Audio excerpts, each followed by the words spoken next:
strong in Smash that oftentimes the South goes overlooked. The Carolinas saying, no, no, no, not so fast. We have produced some of the best fighters that the game has to offer. Readily, who comes to mind is Peanut, the Mega Man extraordinaire. But what we're seeing now is the emergence of perhaps the next great Smasher coming from the Appalachians. All righty. And not only that, but, you know, with North Carolina, again, we're going by the region here. So we got all these different regions. Of course, we're going to have Charlotte, and we're going to be starting off with Greensboro. That's going to be the region that we're starting off with. And then we're going to have Wilmington, I think those are the four that we're going to be, no, the three. I'm sorry. Those are the three that we're going to be running today. Is going to be Greensboro, Wilmington, and Charlotte, respectively. So again, a lot of competitors coming from three different regions of North Carolina. So again, should make for some pretty good Smash. At the end of the day, it's only going to come down to who's going to be able to go sick on the sticks and eventually who's going to go numb in the thumbs. Absolutely. You know what? That's the thing. It's one of those games where it does take a lot of technical prowess, but also it can be exploitable. If you figure out a combination, you can sort of pattern your way to victory if you get the right read on your opponent and if your opponent doesn't necessarily adapt. So it's very execution heavy, Smash Ultimate, but at the same time, there is that focus on neutral. You do have to be reading your opponent. There's no necessarily. Sorry about that. Yeah, it's one of those games that I didn't realize that I was talking to absolutely no one. But then again, that's just me, isn't it? So yeah, one of those games where it's very pattern recognition heavy. There is definitely you're heavy on execution. Uh, you need to be able to get your combos right. You need to be able to get your confirms, but also you have to be able to play the neutral. You have if you're controlling the negative space between your opposition, then generally speaking, you're in good hands. Which probably explains the prominence of so many zoners in this game. But it's not the only thing that can succeed in this game, Cap. No, there's multiple things that concede, like my mustache twirl. Very successful, very panache, very nice. And speaking of which, again, you know, honestly, when it comes to Super Smash, I do have my set favorites.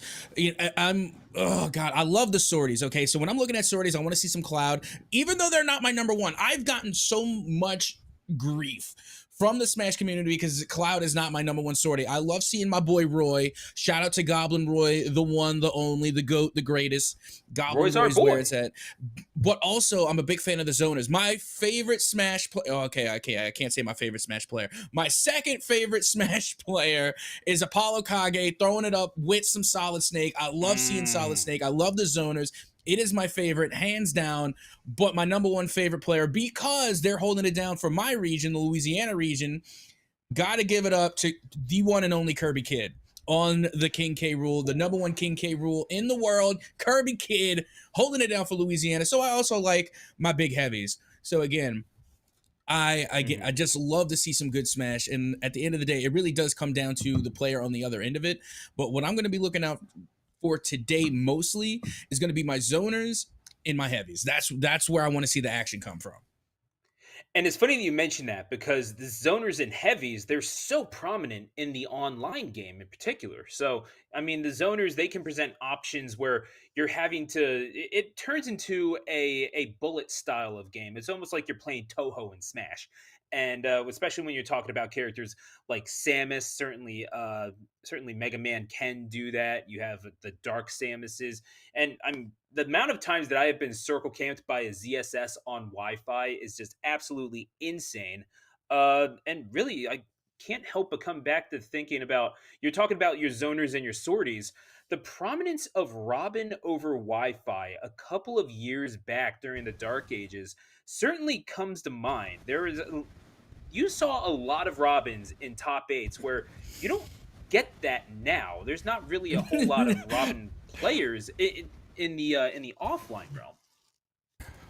I was literally getting ready to say it. I was like, Robin, I was Right. like, I don't know. Like, Robin's a great player, but you know what? And again, This is, I guess, could be somewhat controversial, but I think Robin is not even slowly. I think they've been replaced by Hero, honestly, because Hero, I think, again, with their abilities, with their magic, their MP, they also have those abilities that can reach across. Granted, they're not dependable. There's a little bit RNG to it for sure, but if you have a good hero that can navigate that menu and know what to use and when to use it, like that hero, again, with their magic abilities plus being a sortie, they just wreak havoc. And with Robin, yes, they're a little bit more dependable, being that their magic spells are their magic spells. They're never going to change. You don't have to go through a drop down menu and pick, hope you get the spell that you want.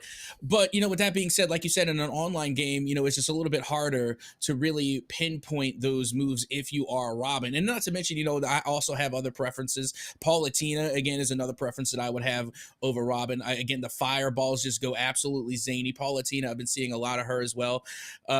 So again, it's crazy how often the meta switches for Smash. And to see Robin going from being in those top eights to just having less and less pick rate.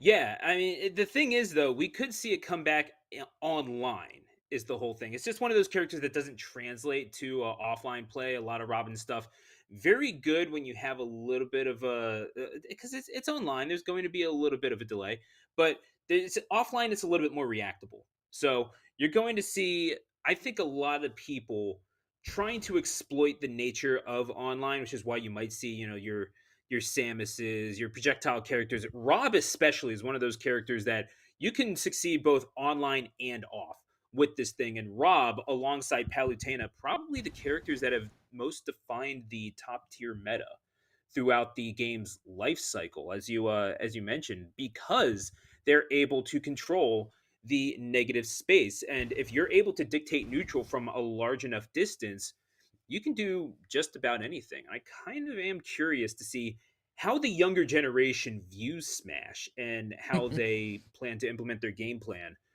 coming forward, especially here at VESL. And the one thing I like about these younger players, and again, I'm gonna go really young here. We're gonna talk about some of the high school players. Is that the player that comes to mind? And again, this isn't even for our region. This is over there in the Rocky Mountain region. The thing about the younger generation is that they go with the more unorthodox picks, and I'm going to talk about C Stick Down. C Stick Down is a high school player who currently competes against the professionals in A and S tier events and runs a Wario. Not only that, but they run a phenomenal Wario, and they are one of the best high school players in the country. C Stick Down is absolutely amazing. So I love watching these high school players take characters that normally wouldn't be in the meta, and then they turn them into these AS tier show out events. And it's just really crazy to see how they can take somewhat unorthodox characters and then just go toe to toe with some of the best in the world.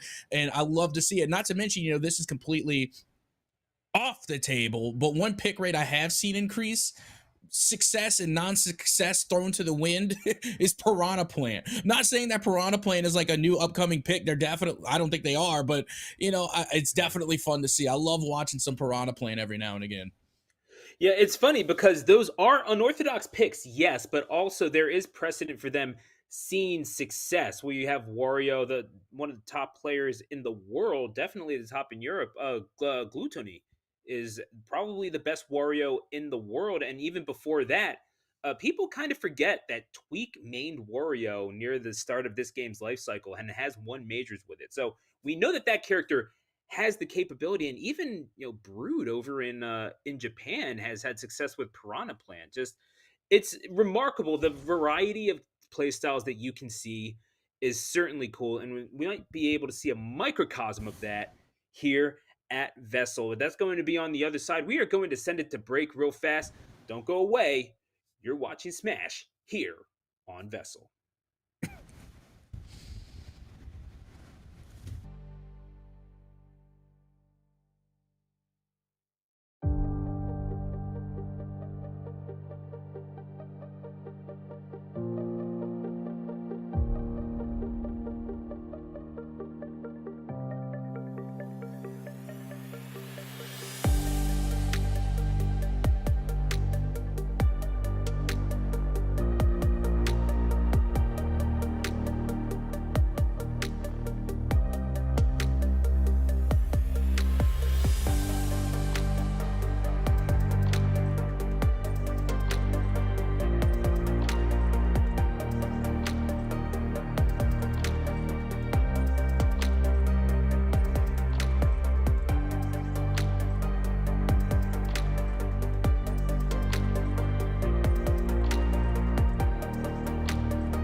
Kipo, who I'm pretty sure I've actually had the pleasure to cast before.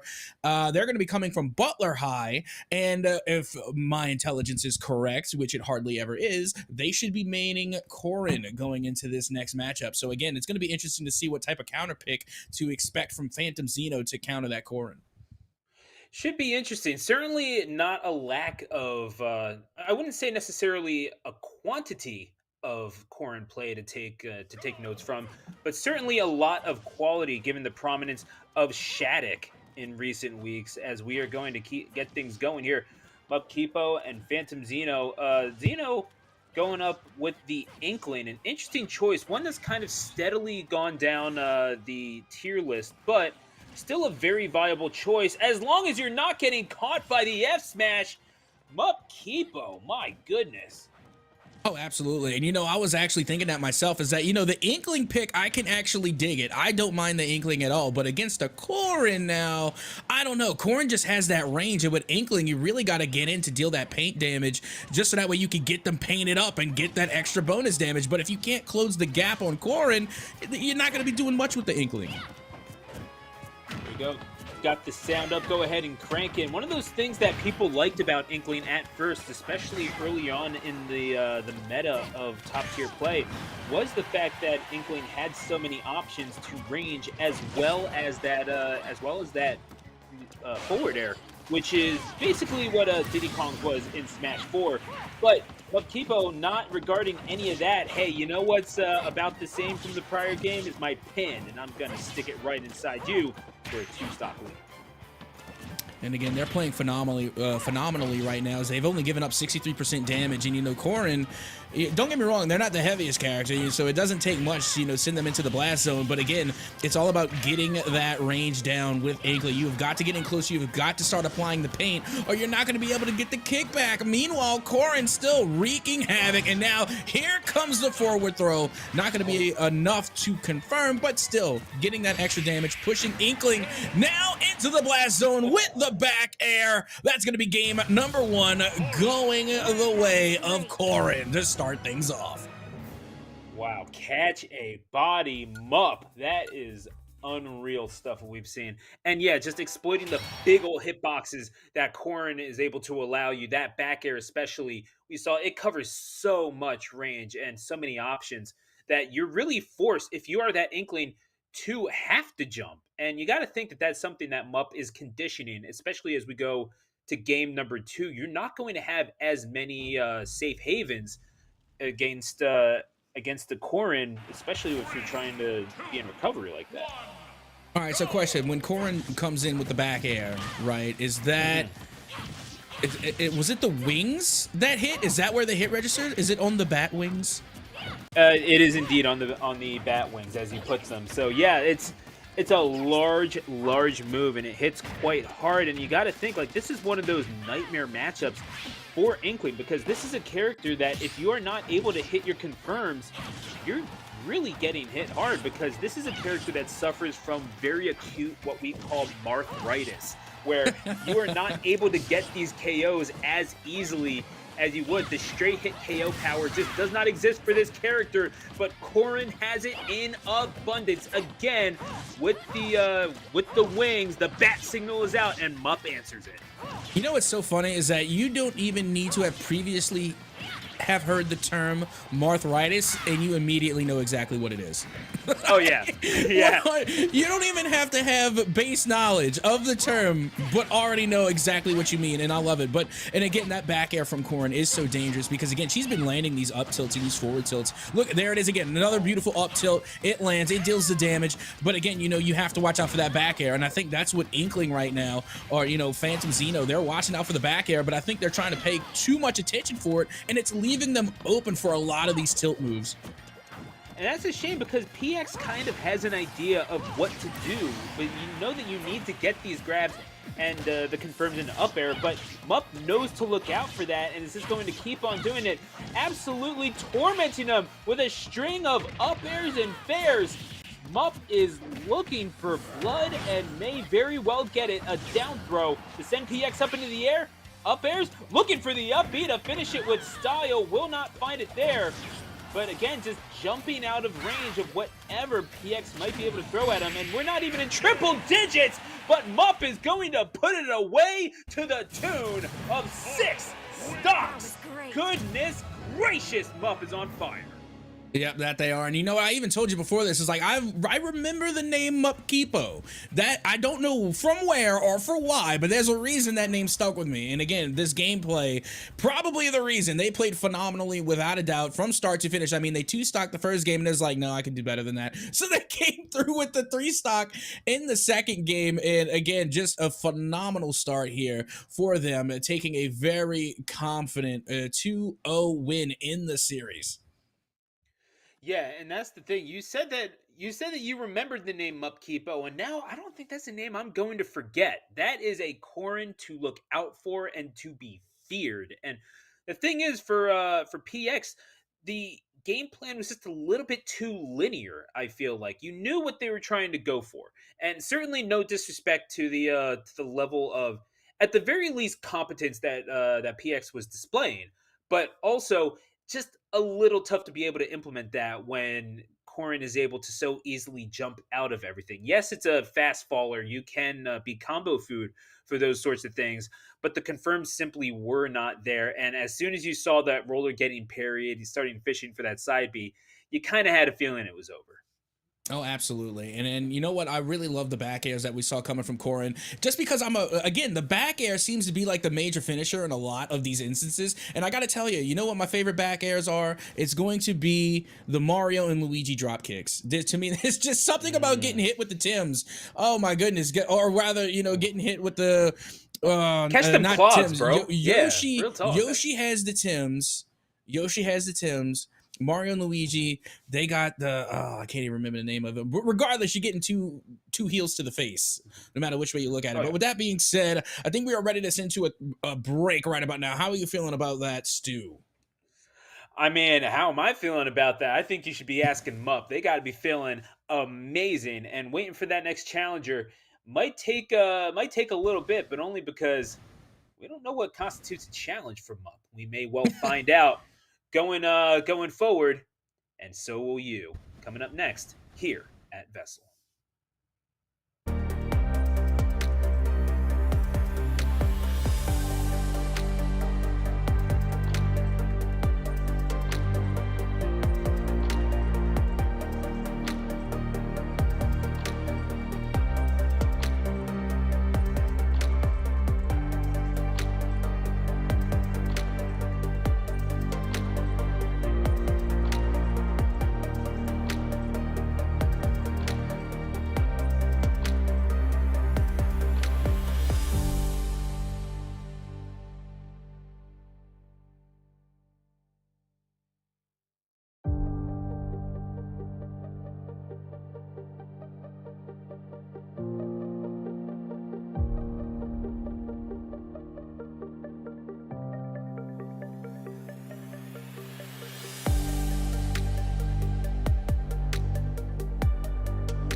Welcome back to VESL, folks. We're taking off here. Phantom Zeno and No Miner 17.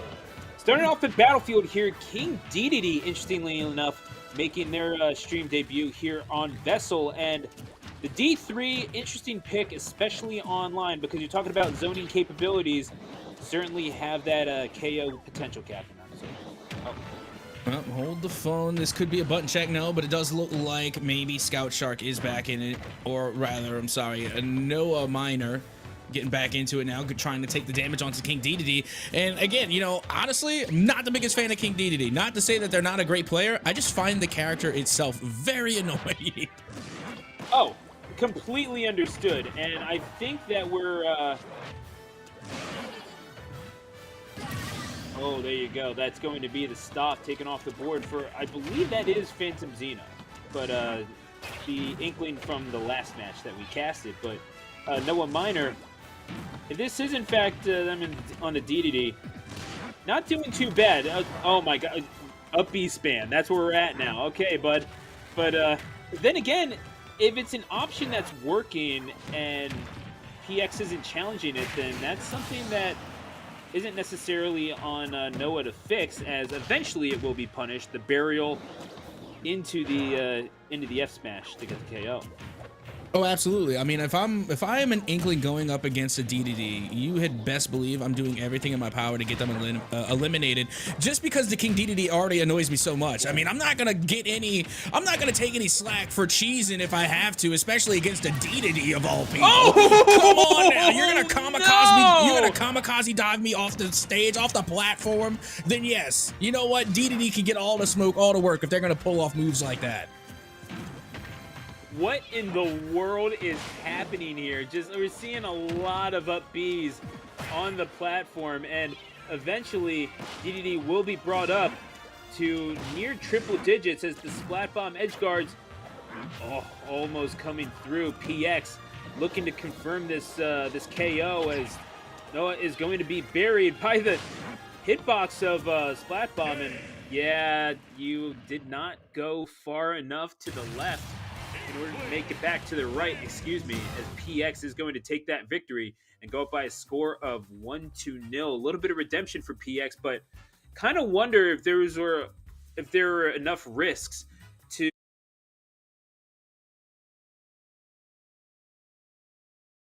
able to, you know, fix up some things in terms of how you were going about your game plan.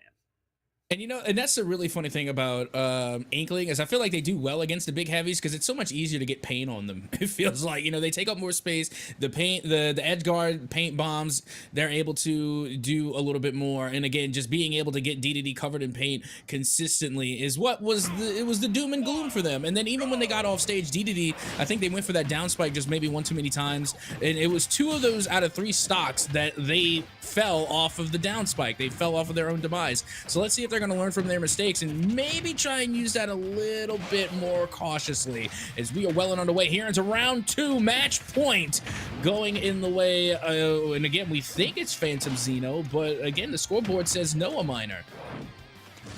Yeah, so it does. I mean, I'm trying to figure that out, but I'm only going off of the fact that we saw Phantom Zeno on the Inkling last time. But either way, we're seeing now the jabs coming through on this DDD, and really you got to think that the big difference is going to be, as I was about to allude to, being able to control that recovery. Because you're not wrong to go low, but also at the same time, if you're going to cancel that, you got to be doing that if you're hitting the up B close to the ledge, because you got to be down far enough in order to snap the ledge off of the up B. And buddy, there are more effective ways to control the neutral than spamming up B.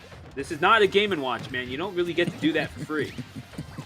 Speaking of, there's another character I really love is some Game & Watch. But right now you can see Inkling, at least on this second stock of King DDD, having a little bit more of a difficult time here. King DDD definitely able to answer back a little bit, but Captain is capping as always. Spoke too soon as once again DDD covered head to toe in that bright yellow paint, and now they're gonna pay the price here as that down throw does connect.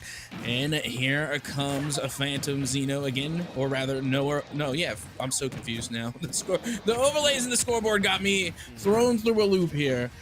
As you can see, regardless, the Inkling looking to take the second stock off of King DDD. It's all good. Wait, is that Noah on the Inkling then? Right, that's what I'm saying. That's crazy. All right. Well, either way, this Inkling doing pretty good at catching on to the patterns that the DDD is presenting, who is not canceling out of these up Bs, going for it high and then spiking himself down below. Just a lot of own goals by this DDD, unfortunately. Yeah, but so far, I mean, right now, this Inkling has just been doing wonders. And unfortunately for King DDD, again, they have not really found an opening. Again, they're going for the charge hammers, you know, the big boom weapon there, but they're not able to really make anything of it. Again, they're just constantly getting held at bay by the zoning abilities coming from the Inkling. Most of it being, you know, the paint bombs or, you know, just the paint gun. And when they do get in close, they're getting comboed into the down throw, into the forward air, forcing DDD off stage. And once again, there goes the down spike. They went for the kamikaze and they couldn't get it to go. That is going to be Noah Minor taking the series 2-0 off of Phantom Zemo. And so it is. That Inkling doing well to, at the very least, when you're seeing the DDD play the way that it did, all you need to do is mitigate risk, because the DDD is taking all the risks for you. It's not something where you're needing to put yourself out there necessarily, because when you're seeing someone who is as happy with the up B as that DDD was, that's not something that you really need to challenge. You can let them come back down, because landing lag in general, if they do it on a platform, that's a free up B, and you're starting with at least 2 or 3 given how heavy DDD is. So you're tacking on damage that way, and if they're not going to shield the roller, that's a free burial into a KO. Whoever was the Inkling in that instance was doing quite the job of realizing that, you know what, maybe I just need to walk this in. I don't need to go 100 miles an hour. I'll do just fine with 50. Yeah, and you know, with that Inkling, again, they were just really just laying on the paint. Again, they were using their utility perfectly. So you got to give credit where credit is due. I mean, they definitely played their role, and they played it pretty well, especially with King DDD, because, again, DDD has some zoning mechanics of their own. They have their own zoning utility. So, again, just being able to dodge, duck, dive, and dodge, avoid all of that, all the while applying your own utility, just shows that you really know how to use the character well. And clearly, we got to see Noah really use the Ink stock win in a 2-0 sweep over Phantom Zeno. Yeah, and that's a pretty convincing one at that. Gotta say that it's wasn't necessarily a challenge. Again, having played DDD a few times, this is a character that you need to be able to properly assess risk and reward. Like, if you're going to control neutral, you're probably doing it mostly with that side B, the Gordo, so that you're able to, whatever it is that you can do to contend with the negative space between yourself and the opponent, Gordo is about the only tool you have that's really able to do this. But again, we're talking about really high level high school players that are challenging each other to strive for more. And indeed, we're going to be getting more on the other side of this break. You're watching VESL. Let's play some Smash, y'all. We'll be right back.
hello, and welcome back once again to some more North Carolina High School Smash right here at VESL. Once again, I am Captain Etsoka, joined on the desk by none other than Stu, the announcer. Stu, we already got to see 3 Smash matches down, but we still got some more to go. Exactly. Some absolutely astronomical levels of Smash being played out before us, and we're taking it even higher into the depths of space because coming up next from Butler High, we got ourselves Saturn. Well, can't wait to get into this one as well. Again, we're going to be seeing these 2 competitors go head to head, and I'm also wondering what they're going to be bringing to the table. We've already gotten to see some pretty interesting picks coming out. Of course, we had the Corinne that was absolutely phenomenal.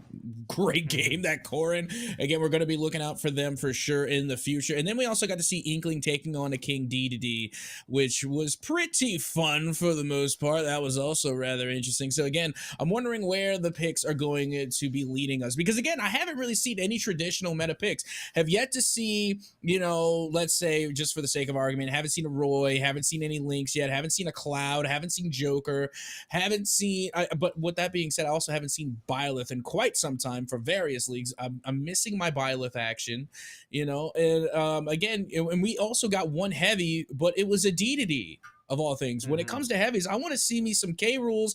I want to see some Bowser, maybe a Donkey Kong, some Ganons. Again, there's just so much left to be seen here at VESL. Yeah, and it's interesting because when you're talking about those heavy characters, this is one of those games where heavies are actually a little bit more valuable than you would expect them to be, especially considering other Smash games, because it's only very recently that Donkey Kong even became relevant to the larger meta of Melee, for example. But in Ultimate, you've kind of had heavies being relevant from the jump, most notably with people like Leon, the Bowser from New Jersey, who was in the top 3 of that state for the longest time and is to this very day, that inspired so many other people to pick up Bowser, K. Rool, in the hands of your boy Kirby Kid, for example. And then you also have individuals who will go off and on with other heavies like Ganondorf and King Dedede. Certainly, those are people that you can characters with which you can specialize and catch people off guard. With the matchup, probably the most notable heavy in the meta might be Incineroar. Interestingly enough, like a very heavy grappler type, because it instills such a fear in you, right? That you feel like you have to hold shield. Well, guess what the Incineroar is going to do? It's going to grab you out of your shield and make you pay for it. That side B can absolutely destroy a game plan, especially with Revenge, dealing 40% damage at a time. So when you're talking about heavies, it's not like they're helpless necessarily. It's just that when you're heavy, you're generally combo food. But when you're talking about online, because you're heavy, you get to deal with a little bit more of the neutral game. You get to deal with a little more of the ground stuff, which is where a character like an Incineroar or a DDD may be able to excel, just because they're able to hit so hard. But we'll talk about that theoretical stuff later on. We've got Marth and Meta Knight coming up here. Neat Newt going up against Civil Flame. Oh goodness, bring me back to Smash Brothers Brawl with Meta Knight. No longer not so meta, I mean, back in the days of yore, Meta Knight was like the biggest problem on the block. But now, Meta Knight is still just as cute and cuddly as Kirby, but also Kirby by any means also very, very dangerous as well. But yeah, so far so good for the Meta Knight. Neat Newt starting out with a 1-stock lead.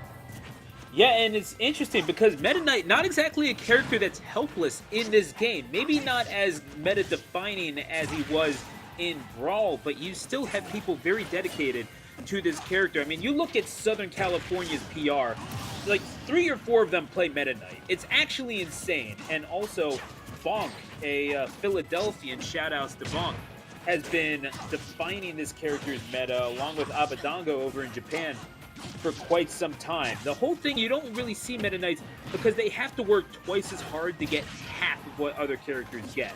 Good matchup check, but has to put himself at risk for a lot of things, and those risks, even when you do everything right, they don't always pay off. We'll have to see if maybe Civil Flame or Neat Newt is able to perhaps take advantage of that. Well, let's find out. I mean, we're just about even here as far as damage percentage is concerned, but now you have a Civil Flame who makes their way back onto stage with the wake-up damage, pushing Marth off stage, but now the return, the rebuttal, the recovery from Neat, able to get the stock lead over Civil Flame.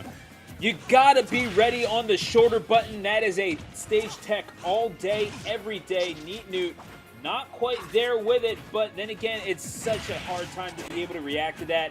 The up B, you know it's coming. It's just a matter of when, and with Marth's range on it, I mean, you can never quite take it for granted as to when it's going to come out. Dimensional Cape being reacted to very well by the Marth, and decked out in white, dressed to impress, and fighting to do the same. Down air, not quite enough to get the KO, but the up smash is. That is going to be a 2-stock victory for this Marth. And goodness gracious, tippers galore, and not a lot of answers from the MK. You love to see Marth, literally like the character that started it all. You know, they were literally the ones that were able to, you know, so much walk so that way other characters can run. You know, when we're talking about, you know, the additions to, you know, having Marth and Ike really paved the way for characters like Roy, like, you know, Byleth as well. Again, you know, anybody just from that series.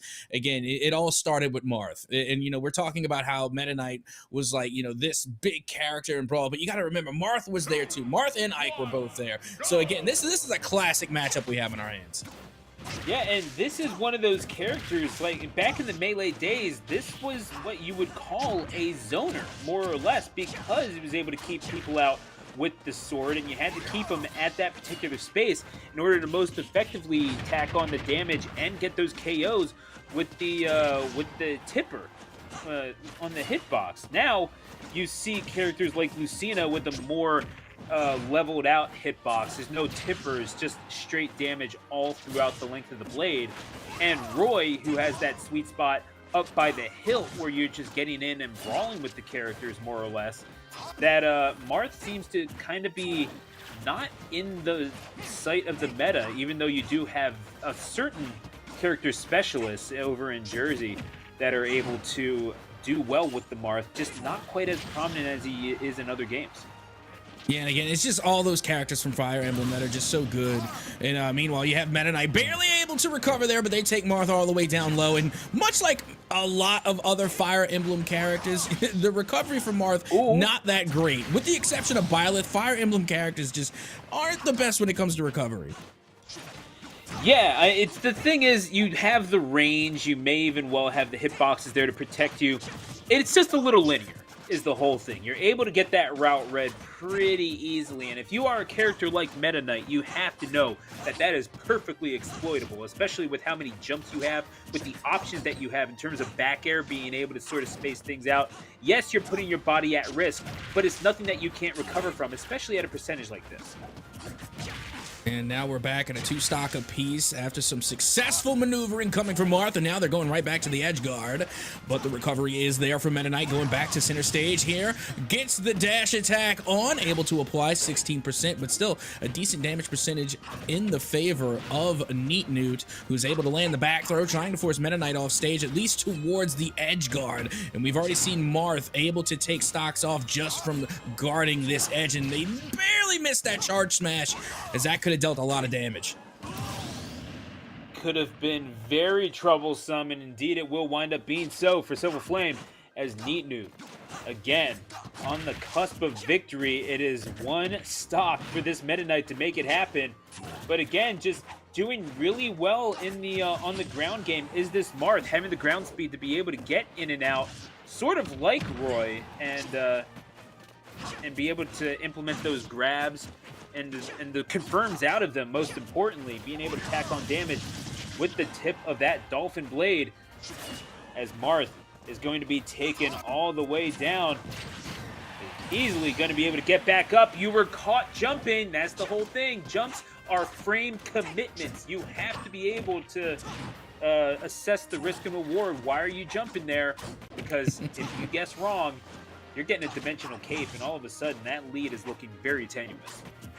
Yeah, and you know what? That's a little revenge from earlier. Remember the edge guard that Marth got on the previous bout? That was just devastating. So that was a little bit of revenge coming from the Meta Knight there. You'll love to see the Dimensional Cape come through, especially on the recovery. Fantastic to kind of counter the edge guard that Marth was bringing, but you got to keep in mind the damage percentage still in favor of Marth, and Meta Knight, not the heaviest character on the block. All it's going to take is one solid hit from Marth, and that could be the end here for Civil Flame.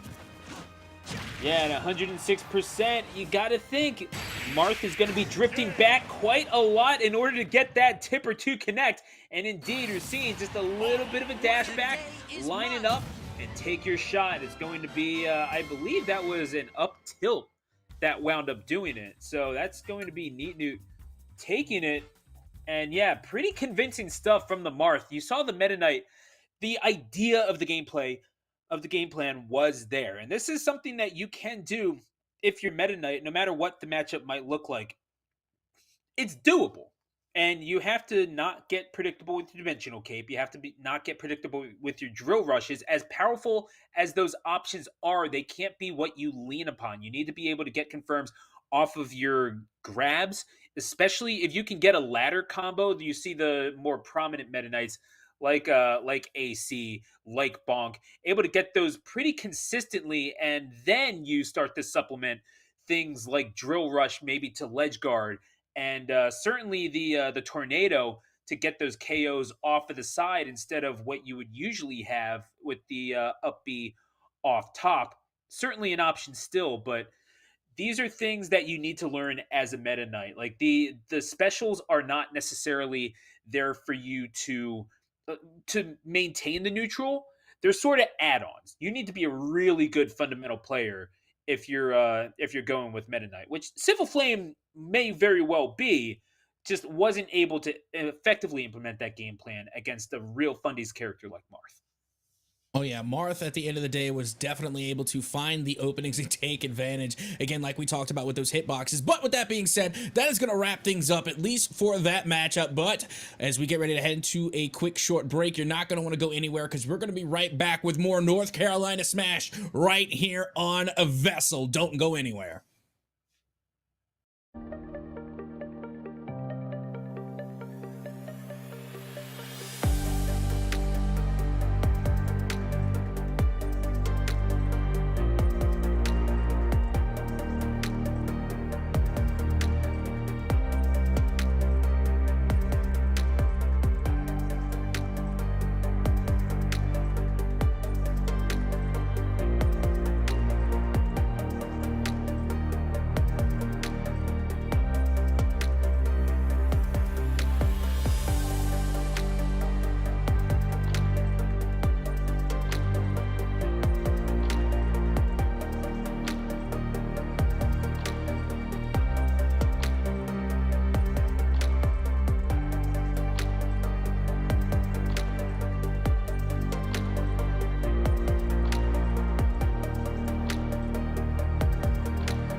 Welcome back to VESL. We're playing some Smash, and we are getting into it here. A couple of Wilmington area competitors rocking out with you.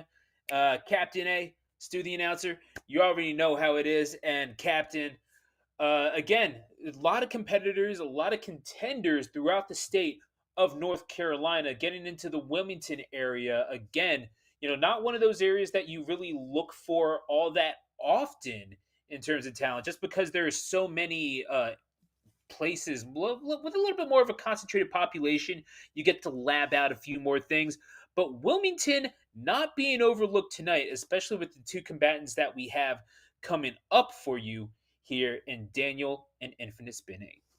Yeah, and I'm ready to get this matchup underway. Again, we have just seen so many picks, and again with these with these character selections, it's just it has been not necessarily unorthodox, but I feel like it's old meta. I feel like it's kind of brawl meta. If it wasn't for the Inkling, I would think that we've been playing Smash Brothers Brawl, because again, we got to see the Meta Knight. Marth came out. We've been seeing some King Dedede out of nowhere for like no reason. It just again, I feel like we're just a leg shy of playing Smash Brothers Brawl, because we haven't seen any Jokers. We haven't seen hardly any Bayonettas. Well, none actually. We haven't seen Bayonettas, no Jokers. We haven't seen Cloud. Actually, we haven't seen really any sortie for that matter, other than Meta Knight. Meta Knight was our only sortie.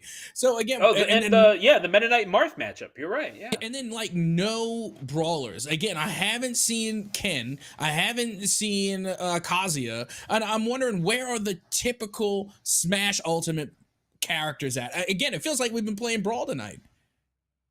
Yeah, just a little bit. And the thing is, you talk about playing Brawl, it's also kind of that I wouldn't even say necessarily the style of play would be conducive to how you would play Brawl, because I mean, really what it wound up being was you play Meta Knight and that's how you win. But you're absolutely right. And even then you could say maybe the Inkling is like, wow, I've never seen that skin for Diddy Kong before. What's going on here? But no, we are going to be getting to game soon enough. Daniel, Infinite Spin 8, again representing the areas relatively well, and we are getting a few kind of newer characters. You're talking about characters that have not defined the meta of this game. K-Rool and Little Max certainly among those two. Oh, absolutely. Now, this is what I was expecting when it comes to Smash Ultimate pick rates. These two have a pretty significant pick rate. And Little Mac, I mean, a lot of people don't put, I think, enough respect on Little Mac. I consider them the glass cannon of Smash. Again, they just deal out so much damage, but are really, really squishy. Now, I will say that I think Little Mac might actually have a harder time up against King K. Rool, because, yes, they have the KO punch, but King K. Rool has the belly armor. Not to mention they have some pretty good zoning abilities as well. So for Little Mac, when it comes up to, battling against the heavies, I think K. Rool might be their toughest opponent. But then again, you're talking about, there's the difference, the ability to move on flat ground. That Lil Mac on the attack and is going to get the first stock. Infinite Spin 8 on the back foot here, and you gotta like a boxer who fights from the front.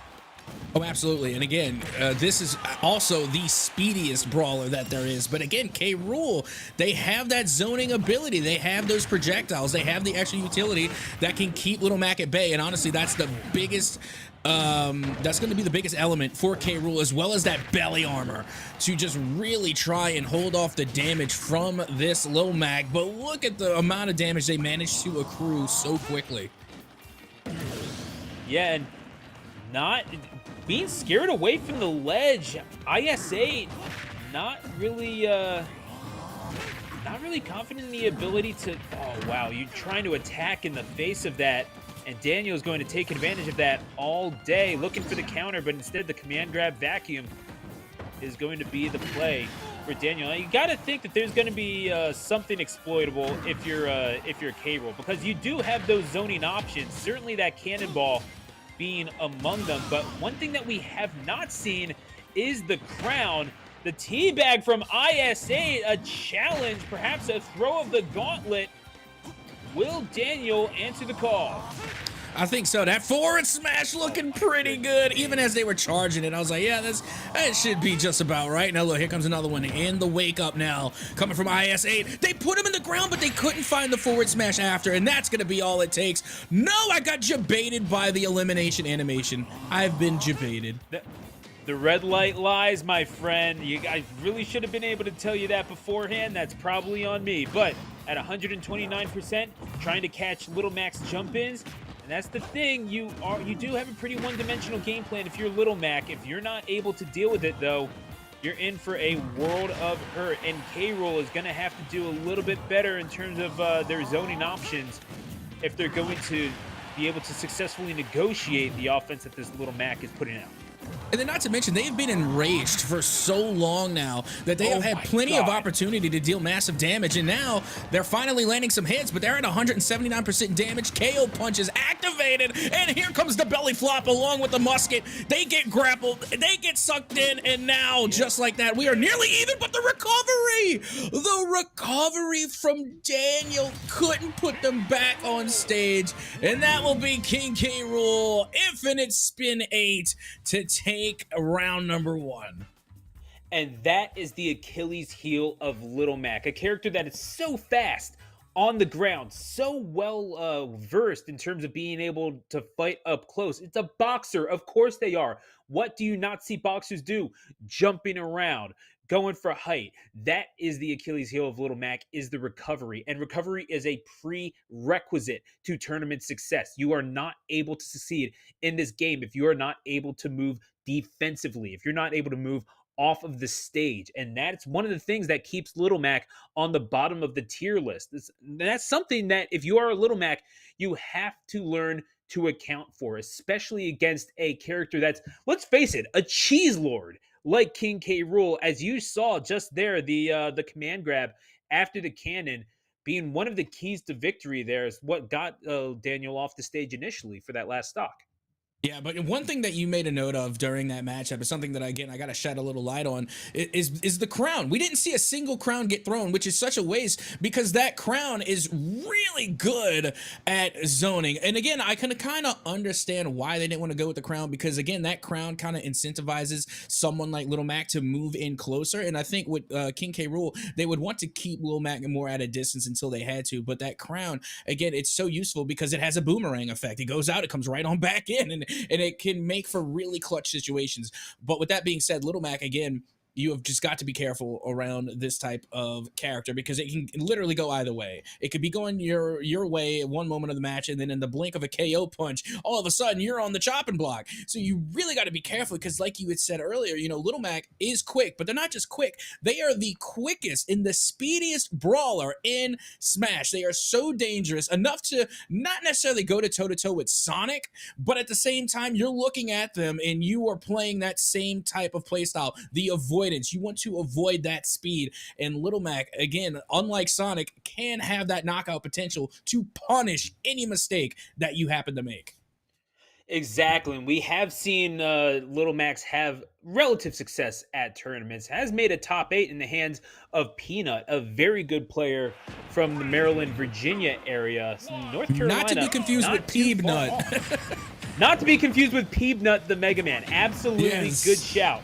But yeah, Daniel, we're seeing now the K. Rool. This is one of those things that if you are a K. Rool, you have every opportunity to exploit.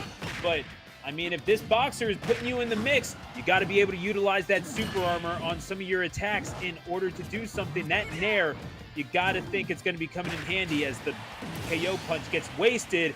But that opportunity is not at 81%. Daniel, once again, drawing first blood in this best of 3 clip. Yeah, even if that forward smash wasn't enough to KO, again, you got to look at the belly armor. That belly armor was breaking only after like 2 smashes, but the forward throw with the musket is going to be enough to get the first stock off of Little Mac, and now we're back at 2 stock apiece, and already Little Mac is looking for revenge. You just gotta not know to neutral get up there. I don't even know what to tell you.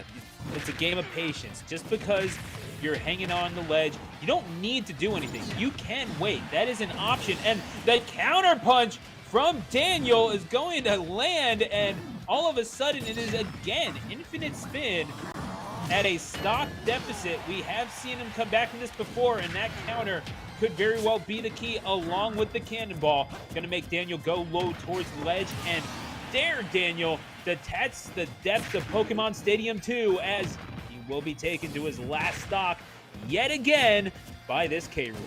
Do you see the change in aggression from Infinite Spin whenever KO punches online? When KO punches online, they go all gas, no brakes, because they know you either have to attack or you're going to get knocked out. You don't have a choice. Once KO punch is online, you cannot play reserved. You cannot play that zoner. You have got to get in and eliminate them as soon as possible, or you're just going to get knocked out. That is literally your only choice when you're playing against K. Rool.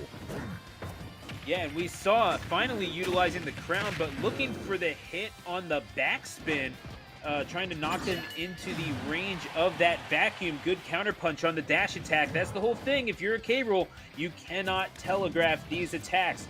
Sitting at 135, well shielded, and it's going to be the KO punch to follow up. You want to charge in like your life depends on it. It could very well cost you just that, as Daniel is going to draw this thing up at 1. And for the first time tonight, we are going to a game 3. Yep, that we are. And you know what? I wouldn't have it any other way. A Lil Mac, a K. Rool, go into game 3. This is what I love to see, because again, you know, I kind of see these opponents as not necessarily polar opposites of one another, but they make a great matchup. Again, you have the speedy brawler that is Lil Mac, and then you have one of the most versatile heavies in the game. I mean, we have plenty of heavies. You have some great heavies. Again, I like the versatility that Ganon brings. You know, even Donkey Kong is pretty fun, but the versatility that comes with K. Rool, easily one of the best recoveries out of any heavy in Smash. Again, you have the musket, and then you, of course, you know, King D, but you know, I don't like D, so I don't talk about D.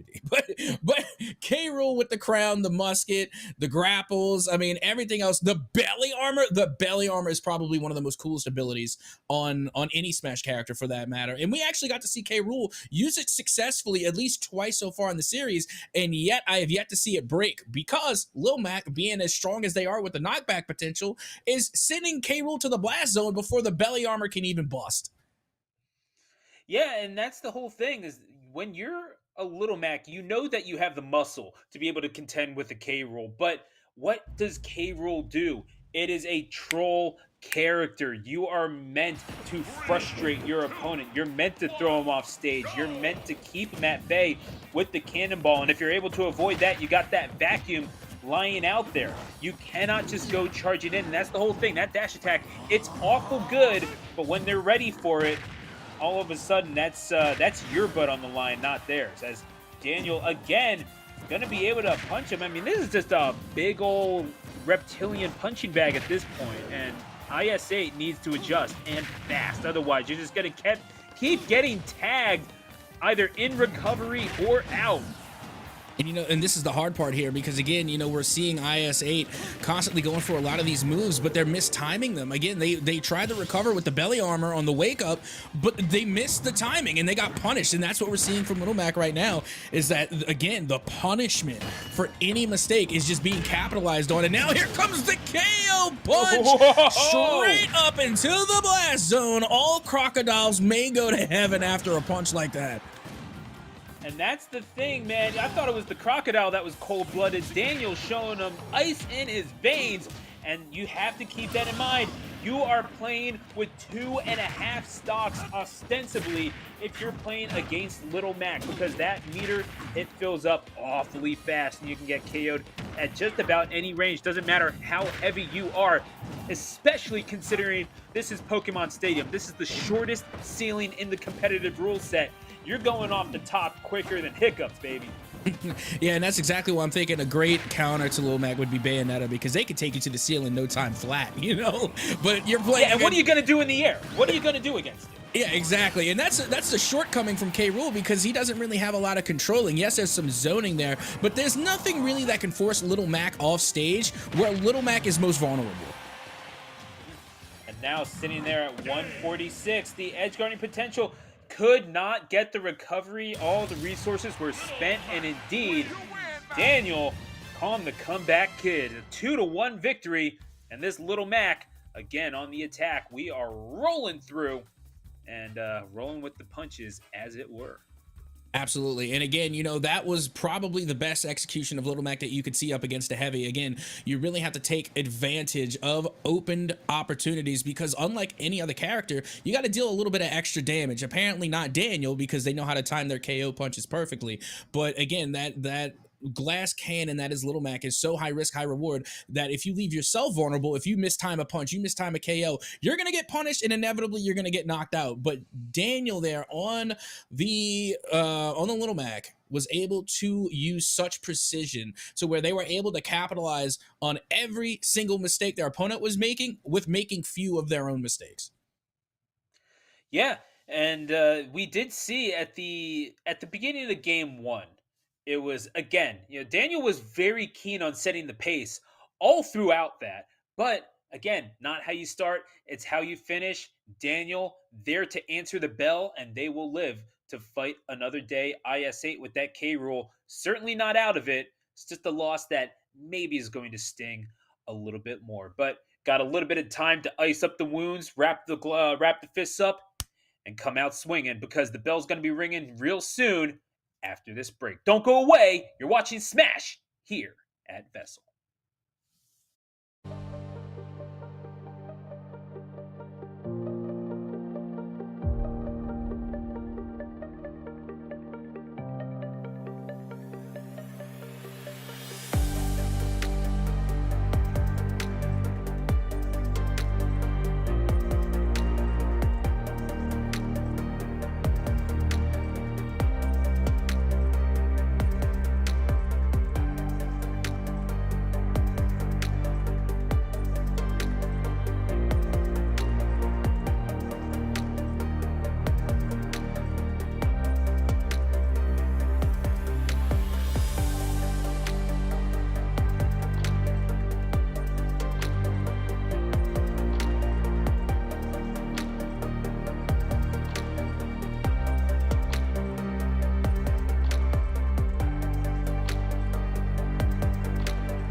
Welcome back to Smash here at VESL. Captain A, Stu, you already know what it is. We've introduced ourselves a couple of times, but now it's time for a few others to signal their arrival. D, and I said signal. How about a flare? Flare snare from Mallard Creek. And D from Olympic going at it. It's got a couple of decent contenders here from Charlotte, and it's going to be the ZSS versus Isabel matchup, a very niche one in the meta.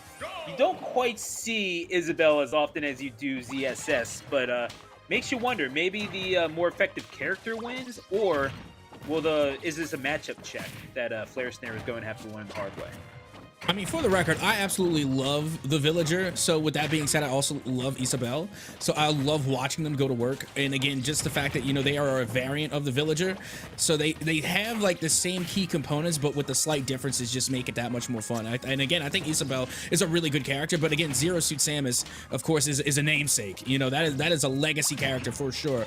And right now, we're going to see just how well the Isabel from D's High Is Him is going to be able to stack up with the Zero Suit Samus from Flare Snare.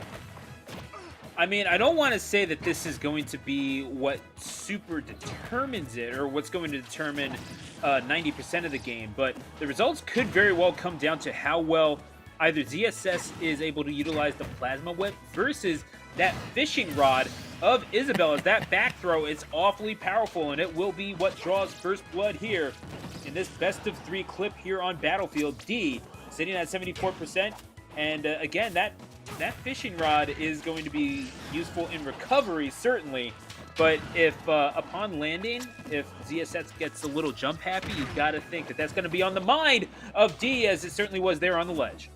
I love these more cartoony characters because watching them go to work is so funny. Look at that, the fishing rod into the fire extinguisher. That is just, it's so good. Oh, it's so funny. It's comical. It's like watching the Looney Tunes. I love it. And so the same reason why I love watching Duck Hunt as well. Again, these cartoony characters, they are just so brutal, but at the same time, so funny.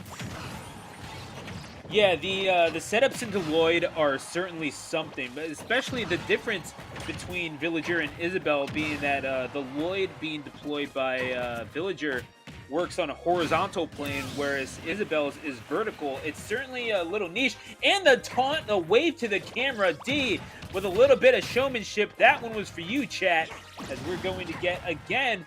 Oh, you kind of saw the dash attack being set up, but the base was never dropped. But it's going to be Flare Snare dropping the base on the head of D. Finally taking that first stock. And the up B fighting a... Flare Snare might be fighting some demons up in the sky. I don't know what's going on there, though. And now for the homies at home, you know, again, we're making the distinguished differences. Oh, my. Oh. Never mind. I thought we had a little bit more time, but I guess Flare Snare couldn't wait. Had to go right down into the blast zone. One-way express ticket. And that is going to be a round 1 win for D's Hey is him on the Isabel. Yeah, no, that's a rough one to give up. I mean, that's when you see that down B is like, hey, yo, sorry, man. My mom said the pizza rolls are ready, so I just got to dip out real fast. But that's gotta think, if you're that Isabel, you didn't play that badly at all. You certainly earned that victory. Flare Snare, I don't think you played optimally necessarily, but again, you can see the makings of a halfway decent game plan. Just maybe need to do a little bit more in terms of the movement side and not so much directly attacking this Isabel, because you saw what the game plan was. This is a very optimally minded Isabel, very much in the vein of a Jersey regular and Mr. Zircon, who's considered to be among the best Isabels in the world. It's very setup based. It's a lot of trickery, a lot of shenaniganry, utilizing, just keeping that fishing lure out there, the side B. And it's I think the only hit grab in Smash Ultimate. So it comes out as a hitbox, but it can grab you, get you right up into Isabel, and launch you up. And when you have that Lloyd, that vertical Lloyd waiting, again, you're just kind of carrying them into extra damage, even if it's not necessarily a KO off the top. It's damage nonetheless, and it gives you time to set up for even more things down below, especially with the aid of the platforms. So Flare Snare has to be cognizant of that, needs to recognize what exactly the Isabel is trying to do and adapt quickly, because I know you haven't seen a lot of Isabels, but you're getting a kind of the hard knocks education real quick. Oh, absolutely. And again, this is why I love Isabel. Again, you know, anything Animal Crossing, even though I'm not like the biggest fan of Animal Crossing, I just love the characters in Smash. I love the Villager. Isabel, again, just a really fun variant, I was going to say, but a complete switch up now. We have Cloud taking on Palutena on Final Destination. Yeah, and now we're looking a little bit more into the meta of the game as a player. You could squint your eyes and pretend that this is Chag versus Spargo out here. Flare Snare going with the Cloud, and you can definitely see why, but the wise counterpick into the Palutena perhaps is the game plan is going to be to keep him at ledge. And keep in mind, this was Flare Snare's both counterpick and stage pick. So going to FD here is very much a calculated decision. You got to think that D has done that with perhaps the same thing in mind as the exploitable recovery of Cloud.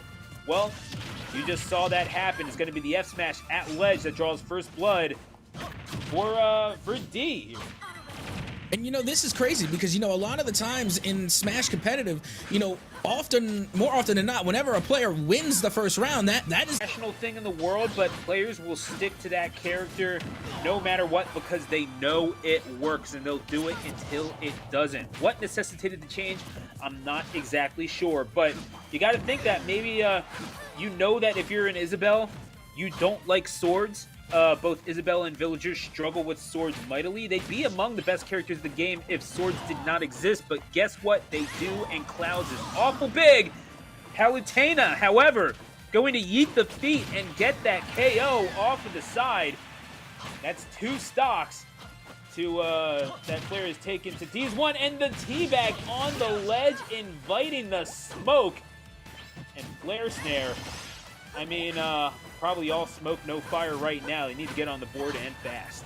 And this is again something that separates the pros from the amateurs, is being able to have multiple characters that you were just really good with. And again, like you were saying, we weren't sure what facilitated the change. I just think Palutena is just a perfect counterpick to Cloud. Again, having this zoner going up against Cloud, who again is a deceptively heavy swordsmith. Like they're a swordy.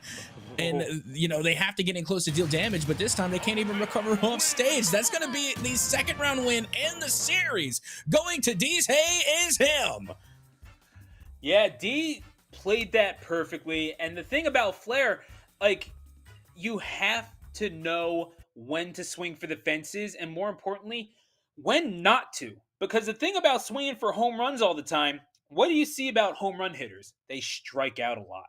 They miss the ball quite a bit. Now, when they connect big. But again, that's a lot of risk for a reward that happens once out of every, like, what, 4 or 5 times if you're one of the better ones in the major leagues. And when you're playing at a competitive level, you can't just be throwing out those F smashes at random. They might seem random at times, but if you're just swinging at a Palutena, I mean, you're an astronaut who brought their wallet. You're truly lost. And the Palutena did just enough in terms of moving around, in terms of utilizing that huge grab range, while that Cloud was in frame recovery out of those big attacks. And of course, you want to keep swinging at me, that's fine. I have that down B counter. I am more than happy to use it. And the Palutena used it quite effectively. So yeah, quite the dual threat in Isabel and Palutena. Moving on to the next round, Flare Snare, you can see the potential there, just not really enough to accumulate anything into a win, especially since you saw the patience kind of wearing off at the end. Absolutely. And, I think the lesson today here, folks, is to always get good with more than just one character. That is the lesson to take home for today. But with that being said, we are going to get ready to head to a quick short break, but don't go anywhere. We're going to be right back with more North Carolina Smash right here at VESL.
back here with a little smash at VESL alongside Captain A. I'm Stu, the announcer, and we're rocking out once again.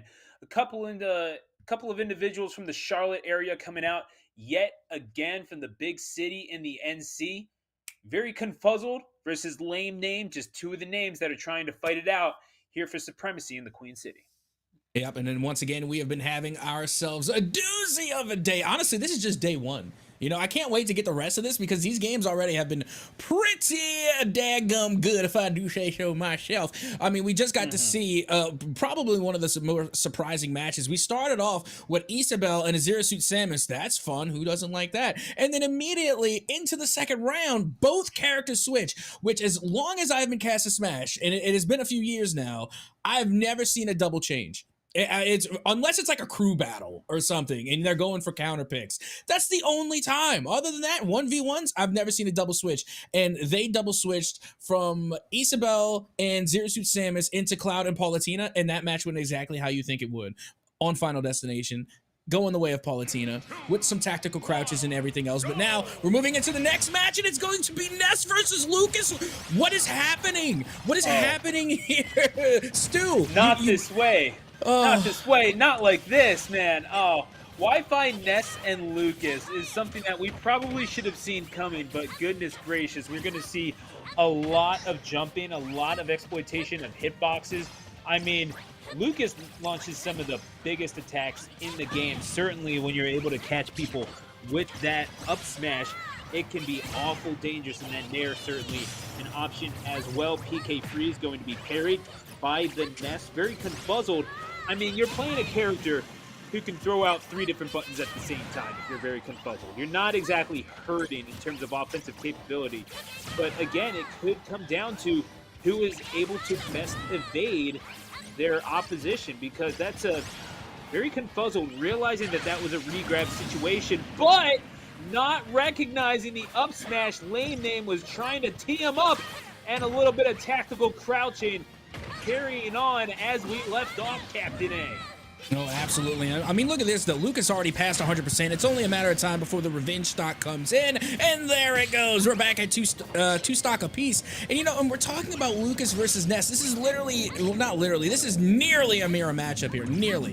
There are those slight differences, just like, you know, between Villager and Isabella. But with that being said, you know, I have a little bit of a bias towards Ness. There's a place in my heart with Ness, because I think a lot of people forget sometimes is that Ness was an N64 OG. You know, he was there during the original N64 Smash. I know because I was playing it. He was an unlockable character back when you actually unlocked characters by playing the game and not buying them. Yeah, but this is one of those characters that only really came into competitive prominence over the past 2 titles. There's, like, yeah, you had a lot of jank that you could take advantage of with the prior games, but there's no yo-yo glitch to take advantage of here. You have only really, really good buttons and special attacks to supplement them. And as we saw, that PK projectile taking the second stock off of Lame Name, who is, again, swinging away pretty hard and looking for that up smash there. Again, you saw ill intent on the mind of Lame Name, but as the damage piles up, you got to think it's only 20 percentage points away from back throw. But the PK freeze, you got to be ready with the air dodge, confuzzled. Oh, I love it. That is just so funny. The PK freeze is hilarious. Whenever you get somebody off stage and they just fly away in the iceberg, and either they're too low to recover or they go too far into the blast zone, it's just, again, there's a little bit of hilarity that comes with the PK freeze, and you love to see it. And now, once again, Ness looking to take this last stock, as they clearly have the advantage here in the damage percentile on their last stock. You got to think Confuzzled is going to be looking for that roll backwards. PK projectile is going to be shielded, looking for the grab again. You got to think Confuzzled going to keep this game at the ledge as much as he possibly can. Going to be looking for the grab and the back throw. It's the second most powerful in the game, and what an exhibition of such, as very Confuzzled going to launch him into the stars and take the 1-0 lead in the set. And you also got to give credit for Ness again, not just playing well, but again, just the character in general, for giving us one of the most satisfying sounds in Smash, the cracking of the home run bat. It doesn't happen anymore because it's hard to pull off. Again, it takes a lot of time. You got to charge it up all the way. And, players have gotten so good where, we're just not going to walk into that. That's death, that's danger. We don't want to go over there. But still, whenever the home run bat ever does make a sound in Smash, it is just, mwah, it's just so satisfying. The crack of the home run bat, probably the most feared sound in Smash. Yeah, no, it's just hit a slapper up the middle and maybe it clears the fence. Who knows? But that's generally the Nest gameplay that you're seeing is that even if you're not able to get that home run smash, well, you still have to respect the nair, especially on jump in. You have to respect any of the aerials that Ness is able to throw out, especially down air, which is a multi hit. And guess what? What do you do with that? You shield. Well, guess what? We saw that Ness take two stocks off of back throw, just strictly off of the grab. And that is one of those things that Nesses really like to exploit. And is part of the reason why a lot of the PK kids, when they main those characters, they don't like the mirror match. They don't like facing off against other PKs because it's so similar that they know that they can be exploited just as easily. If it's not them getting back throws from across the stage at 80%, it's them getting PK frozen because they mistimed an air dodge or because they misjudged the how big a hitbox was on something like, say, the up smash of Lucas, which is absolutely enormous. It is a legitimate anti-air option off of the ledge if you're able to time it correctly. So, as risky as it might be, you are at no lack of options when you're playing either of these two characters as we go back to Final Destination for game number 2. Well, here we are. This is match point now in the favor of Very Confuzzles as they look to end things here now in a 2-0 sweep over Lame Name. Again, we got Ness and Lucas going head-to-head, and the BK fire trades are already going underway. And already the edge guard from Lucas able to deal out a nice bit of damage onto that Ness pick. Remember how I said that up smash is way bigger than you think it is? Yeah, same goes for that forward smash as well. PK projectile catching Lane Name on the jump. Interesting choice there to try to continue the edge guard, but Lame Name, nevertheless, trying to recover, will not be able to do so. Very confuzzled, not shy of going to the sky. Will take the stock with the up air, but Lame Name catch it, punishing the whip with that F smash. And we were talking about it. You got to be willing to swing the bat. And indeed, they're taking their cuts. It's 2 stocks apiece.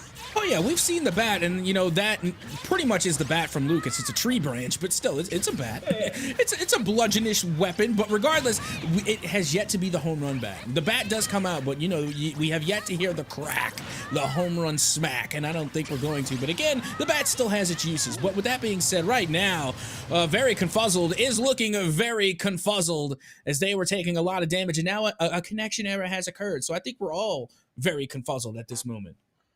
I think we go into that was a connection error on our part. It seems I think that they were both fighting. So I'm going to guess that they're fighting it out and we will see the result of that. Sometimes it just happens, is the nature of online, but nevertheless yeah, and it is in fact on our end. They are still combating the game. But what we were seeing there in terms of Ness and Lucas, if that Lucas is able to win, then we're going to a game 3 and we will get a conclusive end on stream. But yeah, that Ness we're seeing, especially in game number 1, being able to supplement those really good aerial hitboxes with the back throw, especially because that is where you're going to get most of your KOs, especially if you're hanging out at ledge. I think that the one thing that you could tweak if you're very confuzzled is the ability to maybe lure them towards the ledge, especially if you're a Lucas. If you get a little button happy,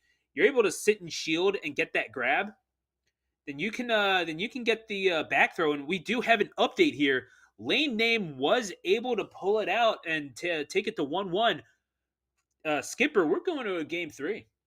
Yep, that we are. And honestly, I would not have it any other way. This isn't our first game 3. We did get privy to one earlier between K. Rool and Little Mac, and that was a fantastic matchup. But now we're getting Lucas and Ness, and honestly, a rivalry that I didn't even know that we needed, because I'll be honest, this is my first time actually seeing these two go head-to-head in a competitive setting. Don't get me wrong, playing on the sticks at home, I see it all the time. You were playing for funsies, you're playing for giggles. But here on a competitive setting is very rare to see, quite of a doppelganger matchup as this one, other than actual doppelgangers, which are even more rare, I think, in the Smash community. But with that being said, let's get ready to head into our concluding matchup, game number 3, which, if I'm not, going to be completely shocked and surprised at all, it should be once again Lucas taking on Ness.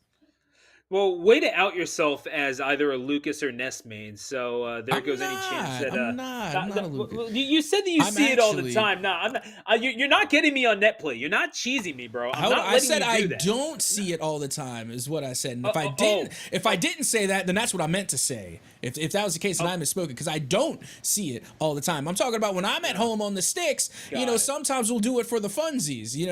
Sometimes you got to keep it within the same game. You have some Fire Emblem characters take on other Fire Emblems. You have Villager taking on Isabella. You keep it in the same game sometimes for the funs. Brother, the thing is, you're not getting out of this one. You said that in front of God and everybody. No, I'm sorry, bro. Oh. I'm not accepting your invitation. I'm sorry, but either way, what I that doesn't look, man. I'll play you. I'll play you in something else, man. We'll go. For the record, I am a Captain Falcon main. For the record. Oh, wait, you too. Oh, bet. Okay, I legitimately did not know this. I'm a Falcon main, so I'm a Captain Falcon main. Yeah. Let's go. Yeah, dude. I'm the same way. We hit those down throw knees. You already know. But I also really like Kid Link too. The kid's pretty good. Kid is awful good. But when we're talking about the PK kids, going back to what we're seeing between Lame Name and Very Confuzzled, and we are indeed waiting on Lame. I'm wondering if this is it could be mind games, could be a character switch. We did see that after a victory, keep in mind. But I wonder if maybe not wanting to go back, because it's not going to be Lame's stage pick. It's the stage pick of Very Confuzzled. So you get to pick where the deciding game is going to be played. Now, that is a huge advantage for Very Confuzzled, as you might be able to exploit some things about, say, a battlefield that Lucas might not be able to, as we're going to game 3 right about now, I think. We're going to be getting it. No character switches there. We're going to have to see the destination is indeed Final Destination. Very Confuzzled, saying we just want ourselves the rematch. Ain't no place to run or hide from either of these two, and Very Confuzzled is going to be punished for not being patient on the get up. That F smash, it's awful big. Well, here we go. Final matchup here, 1-1. There must be a winner. So it must be decided here on Final Destination. No better place for it. As a matter of fact, if it were up to me, all final games would take place on Final Destination. Meanwhile, you do have Very Confuzzled, who did manage to actually break out of the PK freeze, but they're caught on the edge guard here, and they are just getting absolutely demolished. Yeah, that down smash is so good. It hits below ledge, so you don't even have to worry about two-framing. Upon recovery, you can just kind of throw the hitbox out there, and if they run into it, that's a skill issue, but my goodness, yeah, go ahead, knock the dirt off your cleats, kid. You just hit yourself a home run with a tree branch. That is Lame Name, taking it to 3 stocks to 2, first blood in this in the rubber match. And it was so funny because it didn't make the home run crack, but it was like a skaplunk type of sound effect, like a hollowed out log, like kaplunk. It was a different type of sound, but I guess it's the same you just principle. Got bonked. Yeah, you that's actually a bonk. Just got bonked off the stage. Wow, you said no. Go to Smash Jail. Sorry, bro. This is the E for everyone. But looking for the grab, not getting it, and just catching all of these neutral airs. Again, it's a large hitbox that Lucas is able to utilize, but is going to be tormented off of the top with these PK Thunders. I mean, just a whole bunch of ball lightning going into the gut of Lucas, and that's going to take us to 2 stocks apiece, though Lame Name is going to be looking for the stock. It's going to be a back air to the face of Ness. And once again, they're trying to lure out Ness for the edge guard, but it looks like it could have a possible counter effect here because you see Ness also trying to turn the tables onto Lucas, but they both end up going right back to center stage. Out goes the PK fire. It does land out into the forward air. Now back towards the edge, but the wake up damage is there as well. And we're going right back towards the center stage. And now, just like that, very confuzzled, able to put Lucas into the air, but not able to juggle. And now the tides have nearly turned, and we are just about even. No, but that was punishable. The forward throw is going to put him off stage yet again, and the forward air to confirm the stock and the back throw. And here we go with the track from F-Zero X Dream Chaser playing in the background. Only one of these two will see Game 3 dreams come true. You know what? I got to give it up to Very Confuzzled there, just because they were down so much as far as damage, and yet they were able to make an astounding comeback and then eventually take the stock first. But at the end of the day, it all comes down to only one stock, and that is the last stock. As you can see now, it is Very Confuzzled with a lead here, trying to really play the long game with Ness for the most part until they get the back throw, like you said, one of the most powerful in Smash. Follow it with the forward air. The PK Thunder's on point, but Lucas still holding on. How did you recover that? Lame Name was dead to rights after the PK projectile, but good movement in the air. Very Confuzzled getting mixed up, and Lame Name's feet are able to touch the ground yet again, but at 171, how long can you last? That's a lot of rage to build up if you're Lucas. I don't know how much you have for combos, but you have nothing after that. No answer to that back throw across the stage, and Very Confuzzled, very convincing in game number 3. That is going to do it. Very Confuzzled moving on in quite the fashion. Oh, absolutely. And I love that you had even mentioned it earlier that Ness has one of the strongest back throws in the game. And that's exactly how the game ended. And not only that, but they hit that back throw earlier, and that was also looking pretty dangerous. But, you know, if you're able to survive the first one, chances are you're not going to survive the second. And they didn't. They got yeeted all the way into the blast zone. And Ness able to come through with that win over their counterpart, Lucas. Feels good. Very Confuzzled. Definitely pulling out a much-deserved win. But at the same time, you know, if you're looking at your opponent, you know, you're looking at a Lame Name at the same time, you can't hold your head low because, again, they both just played spectacularly. Absolutely. I mean, Lame Name is a heck of a player. I got to say, is a Lucas that you don't see Lucas as often as you might think because, wow, you have such big hitboxes. Wow, that's why wouldn't you use it? Very exploitable character. This is a character that doesn't always translate to success offline. I think back to when WebJP was a Lucas main during the main Wi-Fi era about 3 years ago, and made the conscious effort to switch over to Sheik. Became one of the best mains of that character in the world, and now is tearing things up, making top 8s for legitimate, major tournaments. But was a Lucas main in a past life, and we saw like, well, why are people going away from this character? You do have the ability to hit hard, but you get hit just as hard. You're more of a glass cannon than even Ness is. So we saw maybe just a little bit more even keel, leveled out gameplay. We're seeing that come to fruition as the Ness winds up taking it, but man, oh man, how close it was. It could have gone either way, but again, it was just Very Confuzzled, pulling away at the end, and did awful well for himself. And Captain A, I gotta say, man, it's a privilege to be able to catch stuff like this. And we talking about privilege, we get to do this all week, man. I'm chilling.